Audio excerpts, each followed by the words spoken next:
I'd like to tell you about the biggest regret of my entire life. But first, it all starts back when my grandmother, 11 years ago, asked me to drive her and her friend on a friend date to the movie theater. Now, the movie that my grandma wanted to see was the Downton Abbey movie that came out presumably in 2015-ish, somewhere around there. I don't remember exactly how old I was. I just remember that I was like in my early 20s or maybe even 19.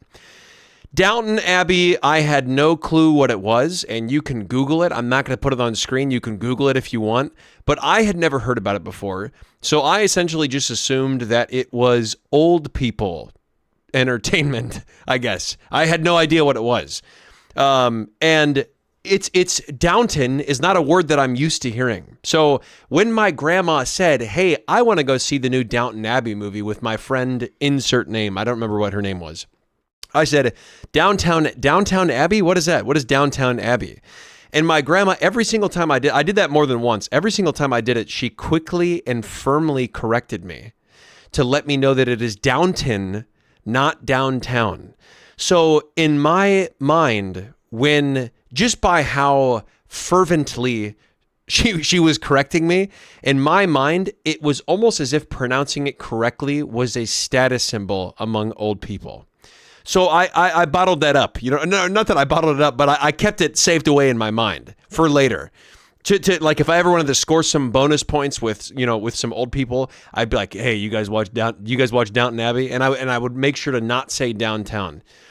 Anyway, so my grandma, the morning of, it was a matinee, it was an afternoon show. My grandma, the morning of going to see the movie, she takes like 2 hours to get ready. And she got ready. She put on a nice outfit that she probably got from Nordstrom's or something like that. And she looked great. She looked like a happy little grandma. You know what I mean? And we went to go pick her friend up, and we had to pick her friend up, who was even older than my grandma. She was like 90. I don't know. My back then, my grandma was 88 or 89-ish, something like that. 87, something like that. And the friend was well into her 90s. She was like 95. So, but she could still move around pretty quickly, which was and by quickly, I mean 95-year-old quickly. I don't mean like, I'm not talking, we're not talking like, she wasn't competing for the Jamaica's sprinting team, but she could move quickly for a 95-year-old. And she got in the car. And if there's one thing that I remember about this 95-year-old woman, it's not her name. It's that she saved her lunch to eat in my car. Why she did that, I don't know. And she was a sweet old lady. She was very nice. But why she decided to eat her sandwich in between two slices of white bread in the back seat of my car without a plate and without napkins or anything, I don't know. Okay, I have no idea. She's now passed away, God rest her soul. Maybe she would have lived a few more years if she wouldn't have waited to eat her lunch in my car, but I kid. God rest her soul. May she be resting in peace, honestly. May she be resting in peace. If her family somehow finds this video, may she be resting in peace. She was a very sweet old lady. Anyway, we got to the movie theater. And they were chatting it up. They were having a great time. They were really passing the time well together. And they promised me one thing, because I took them to the movie theater. They promised me one thing. They said, "Trevor, we will pay for your movie ticket," because it's not like I was going to drop them off. Like I was 20 years old. I had nothing else to do. I was on vacation, and I just wanted to spend time with my grandma. So they said, "Trevor, we'll pay for your movie ticket, and we will buy you all the slushies you could possibly want." And that didn't, to be honest, it didn't take away the sentiment and just take the material object of unlimited slushies. I didn't really care that much, but I thought it was very sweet and very cute that they offered that to me. So the sentiment meant way more than the slushies did. And I took advantage of it. I probably had like 3 refills of slushies. It was great. It was awesome.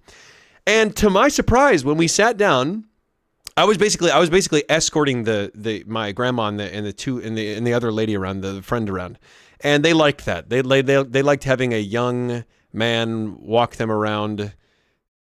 Listen, okay, I'm not trying to feed into stereotypes here. Okay, I'm just telling you what happened. I'm not trying to. Listen, I'm not saying that that's how it should be. I'm just saying they enjoyed it. All right, sue me. They enjoyed it. So I escorted them to the seats. They got popcorn. And I escorted them to the seats, and we sat down, and you know, I think we may have made a quick trip to the restroom beforehand.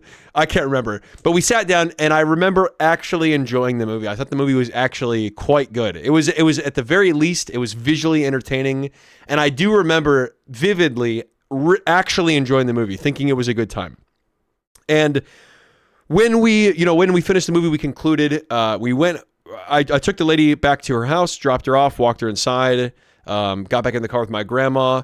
She had a great time. My grandma and her friend had a great time. It was the cutest little old person friend date of all time. And by the way, I'm not saying that ageistly. I have grandparents. I'm not ageist. I have grandparents. I'm just saying that matter of fact. It was a very cute old person friend date. It was very wholesome. I did notice.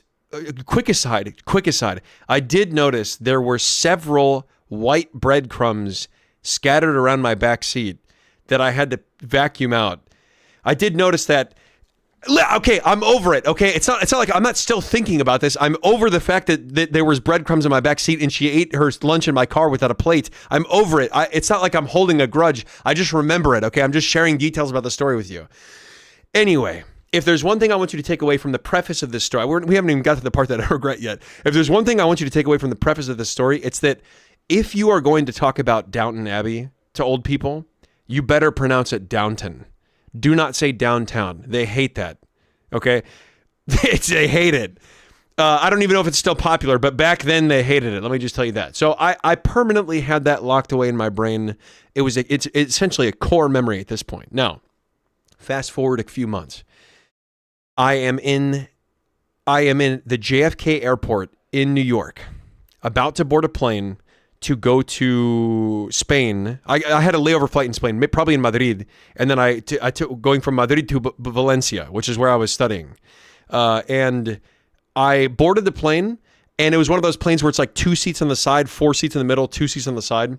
And I was in the middle seats, and next to me was an elderly lady. She was probably not elderly. She was probably in her 60s. I don't know. I don't know if I would count that as elderly even today.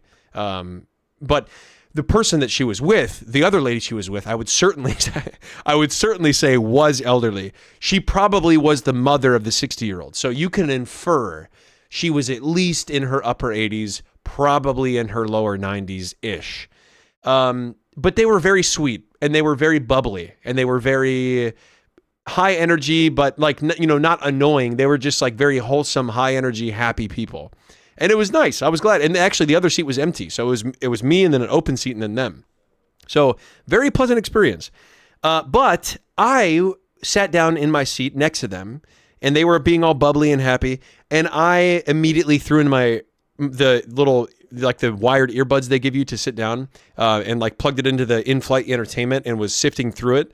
And I noticed on the TV series section, there was Downton Abbey in the TV series section. Now, keep in mind, next to me, there's a roughly 60-year-old woman with her mother.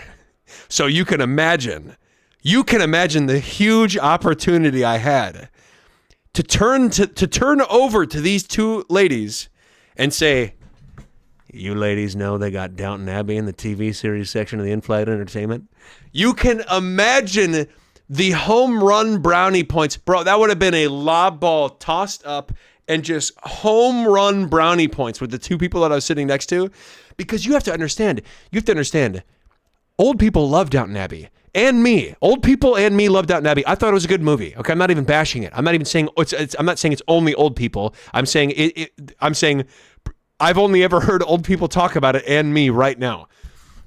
Anyway, I thought to myself, I was quite introverted back then, and I thought to myself, what? They probably don't even watch this show. They probably don't even watch it. I'm not going to lean over to them and say, I'm not going to lean over to them and say, "You ladies know they got Downton Abbey here in the in-flight." I'm not going to do that because number one, I didn't know them, and number two, I was introverted, and number three, I didn't even know if they had seen the show and they would even get the reference. If I could go back in time, if I had one chance to go back in time, if I had the Harry Potter 3 thing where you spin the thing and you can go back in time, 3 clicks Dumbledore winks and then walks out. Three twists and you can go back in time. If I had one chance to go back in time, I would go back to the JFK airport in the middle seats, and I would take it back. You want to know why? I'll tell you why right now. Because about 5 minutes after the thought crossed my mind to lean over to them and say, "You ladies know they got Downton Abbey and then TV in-flight entertainment." About 5 minutes after, the 90-some-year-old, the presumably mother, gasps. Like that. I look over, and it is not a gasp of fear. It is a gasp of excitement. Because she said to her presumably daughter, "They have Downton Abbey in the TV series section." And the daughter, the presumably daughter, also gasps in excitement. And so they're both as if they had just seen a celebrity or something, as if they had just witnessed the birth of their grandchild or something. I don't know. They were incredibly excited about it. They were already bubbly, and they were incredibly excited about finding Downton Abbey. And I kid you not. I swear to God, I'm not making this up. The older lady, the presumably mother, starts singing about the fact that they have Downton Abbey in the TV series section. And you can imagine, much to my dismay, much to my chagrin. Is that the right word? Please tell me that's the right word. Much to my chagrin, I didn't tell them. Could you just imagine the brownie points that I would have scored? Seriously, imagine the brownie points that I would have scored. However, one last key detail in this story. Remember how I told you the elder lady was singing? Well, she was singing the title of the show. Remember how I told you how old people hate it when you say Downton Abbey? The elderly lady apparently had not even started season 1 yet. I know. I know, right? She's not even in the loop, and she's singing about it. So I knew that she wasn't quite familiar with the show, and so did the presumably daughter. But when the elderly woman found Downton Abbey, and they both shared that moment, the gasping moment of excitement, the elderly woman starts singing, "Downton Abbey, Downton Abbey." Remember how I told you how old people hate it when you say Downton Abbey? The presumably daughter, quickly, before she even finished the second Downton Abbey, the elderly daughter quickly turned over and she didn't snap at her because like I said, they were very wholesome and very friendly and very nice elderly people. But she did stop her mid Downton Abbey and say, "It's Downton Abbey. It's Downton Abbey. Downton Abbey, not downtown. It's Downton Abbey." Oh man, guys, it's just, I cannot even explain to you how disappointed I am in myself in not just pulling the trigger and turning over to them and saying, "You ladies know they got Downton Abbey in the TV series section." I'm so disappointed in myself. And by the way, there are multiple things I would go back and change about my past. And yet this is still the number one thing that I think about. So anyway, that's the story of the biggest regret of my entire life. I hope you enjoyed it. Thanks for watching. See you later. Have a good day. Goodbye.